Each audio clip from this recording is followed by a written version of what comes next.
Hello, people. Toby here, back with another video. Today, I'm reacting to the story between Charles II and Oliver Cromwell. I'm not going to spoil what happens in it, but yeah. Revenge for stealing his meal. Charles II and Oliver Cromwell. Basically, I'll tell you what happened. Oliver Cromwell is the person that was mainly responsible for Charles I's execution. Charles II being his son. When he went into the power, when he became king, he took revenge for that. So that's how basically the story.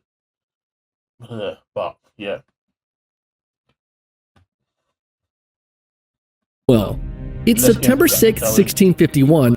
So this is Charles II. And the 21-year-old Charles II is hiding in the branches of an oak tree in the English countryside. He stares through the leaves as parliamentary soldiers search the area for him. He knows that they're all hoping to be the man who captures the former Crown Prince of England. 3 days ago, in an attempt to retake his father's throne, Charles had led a group of loyalists and allied Scottish soldiers into battle at Worcester. The Parliament's new model army, led by a 42-year-old former farmer named Oliver Cromwell, vastly outnumbered them, and in the span of just 10 hours, 3,000 of his men were killed and another 10,000 were captured.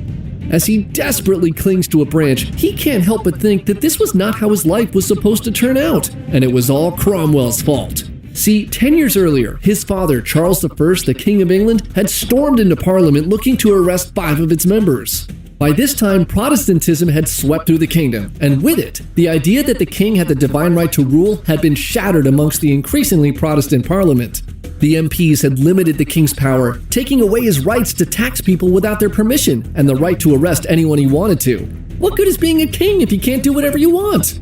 After years of denying his request to increase taxes, Charles I had had enough, and was looking to remind everyone who the real king was. But the men he was looking for that day were all tipped off and were not there. And instead of solving the problem, this act of storming into Parliament kicks off the English Civil War. Without nobles with military experience, Parliament promotes its members to leadership positions in their army, and one of them, an MP from Cambridgeshire named Oliver Cromwell, turns out to be an absolute military genius. Driven by a fanatical Puritan faith and convinced he is an instrument of God's will on earth, Cromwell builds a cavalry regiment that tears through the royalist army. By 1646, King Charles I was defeated and ended up a political prisoner of the Scots. While in captivity, Charles secretly makes a deal with the Scots and convinces them to attack England and help him regain his throne. This attempt is again crushed by Cromwell, who then warns Parliament that the king cannot be trusted and that he must be dealt with once and for all. And so, on January 30th, 1649, Charles I is led outside the banqueting house in London and publicly beheaded in front of a crowd. Charles II got news of his father's execution, and with his future hanging by a thread, he had scrambled to build an army to reclaim his throne. But his defeat at Worcester at the hands of Cromwell was decisive, and basically what I'm getting for this, Cromwell had a really strong army and was undefeatable. Charles I tried twice. Charles II tried once or twice. It ended all hopes of continuing his family's royal legacy. Night falls, and Charles II watches as the last of the soldiers leave the area. He climbs down, and under the cover of night, makes a break for it. The former crown prince has a bounty placed on his head, and he's hunted across England for 6 weeks.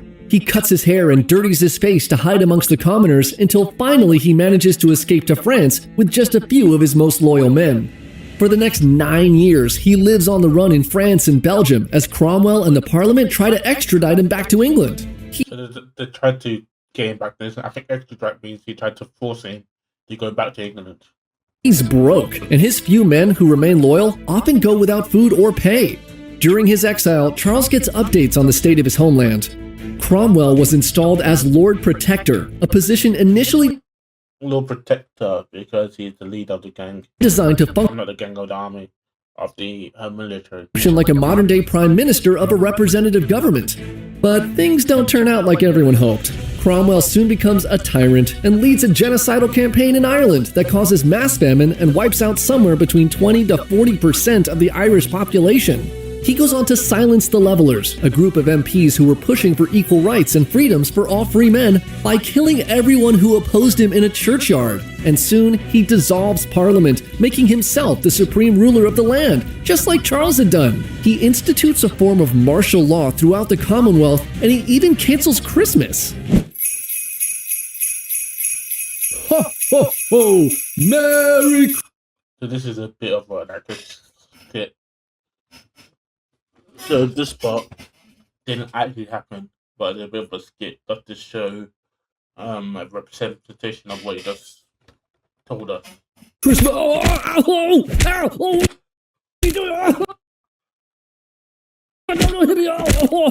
In every way except the title which he politely refused, Cromwell had become King of England, and he rules as Lord Protector until his death in 1658. His son Richard is made his successor. But Richard Cromwell wasn't like his father. He didn't want to be in power. He was a simpler man who loved hunting and being outdoors. He had no desire to deal with all the BS it takes to run a country, and so he's forced to resign as Lord Protector within a year, and England falls into chaos. The experimental republic had failed, and so in May 1660, Parliament essentially admits it messed up and invites Charles II home to reclaim the throne. On May 29, 1660, his 30th birthday, the former crown prince rides into London and the city erupts into celebration. Bells ring from every church tower and crowds pack the streets to welcome home their king. Charles II is crowned.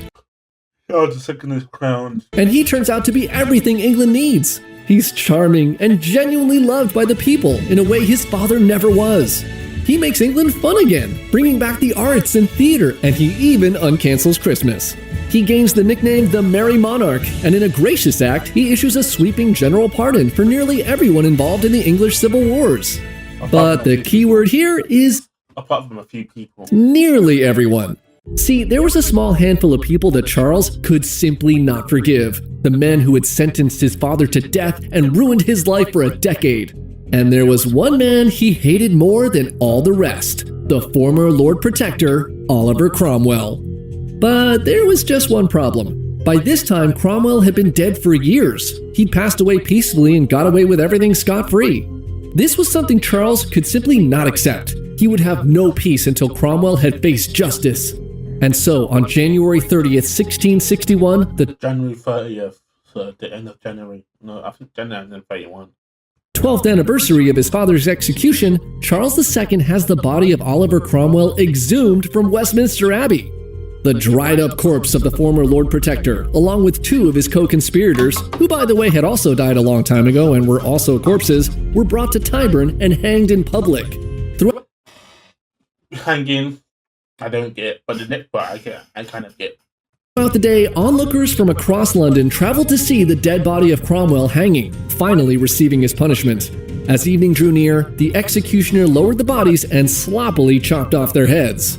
I get that part because obviously that part is obviously they beheaded Charles I, so they got beheaded. Cromwell's head is then shoved onto a 20-foot pole and carried through town to Westminster Hall, where it's mounted above its entrance as a warning to all of what will happen to anyone who kills their king. Now, that is some pretty extreme revenge as it is, but what happens after? Literally, I just found out today that Charles II got revenge for his father. I just found out today. I didn't know that he revenge for his father was even. I was thinking, why didn't Charles II get revenge for his father? But I never asked the question. I never asked my AI assistant the question. I thought. After that to Oliver Cromwell's head is probably one of the weirdest stories I didn't want to be like, oh yeah, maybe you're wrong. in history. See, when Charles II dies and his brother James II takes over as king, Cromwell's head is still chilling up there 24 years later. But one night, a big storm snaps the spike, and the head falls off the roof and lands in the street. A security guard finds it rolling around, and for some reason, he takes it home. When officials realize Cromwell's head is missing, notices are put out for its return. But maybe that was the actual reward for it. Maybe that was just a rumored, speculative reward for it. Not wanting to incriminate himself as the person who stole it, the guard never returns it. The head goes missing for decades, until one day it shows up in a museum of oddities in the early 1700s, where it's displayed as Oliver Cromwell's head. Most people think it's a fake, and it stays there until the owner of the museum dies. The head is lost again for a few years, but emerges once more in the late 1700s. Now the property of a failed comedian named Samuel Russell, he brings it out at drinking parties, and he and his drunk friends throw it around like a football. Cromwell's head is then purchased by an investor and flipped for a much higher price to two entrepreneurs who set up a new exhibit that fails miserably. The head is then sold again to a man Maybe Samuel Russell is related to the successful Kim and Russell brand. named Josiah Henry Wilkinson, who keeps it in his private collection and passes it down as a family heirloom for hundreds of years. Eventually, in the 1930s, the Wilkinson family brings the head in for scientific testing, and the now very damaged and shriveled up head on a stick is officially confirmed to indeed be the actual head of Oliver Cromwell, the former Lord Protector of England. Finally, after generations in the Wilkinson collection, Horace Wilkinson decides to return Cromwell's head to be laid to rest, and so in 1960, the head of the former Lord Protector was entombed in a secret location on the campus of the University of Cambridge after a nearly 300-year adventure separated from its body. So, do you like that video? Did you think it's right that Charles II got revenge for his father? Personally, I do enjoy the fact that Charles II got revenge for his father. Yeah. What do you think James II Thanks again. did? His brother James II did to the head? Probably nothing. That's reigned. He does continue to reign while the head was hanging there until it fell off and went into that god's hands. Yeah. If you want to claim this free trial, you can. If you claim this free trial, I do not get any kickback from it. But if you do, the guy that made the video, the one I'm reacting to, I think he gets like a small percentage of the sales. So, yeah. To MyHeritage for helping us make this video. Get to know your family history by scanning this QR code or visiting our link in the description to start your 14-day free So I'm just gonna leave this part here for a trial. while. I'm just gonna leave that part here for a while. Secret location on the campus of the University of Cambridge after a nearly 300-year adventure separated from its body. So Thanks again to MyHeritage for helping us make this I'm just gonna leave that part here for a while. Just keep getting it. I'm gonna leave it for like 5 seconds. So yeah.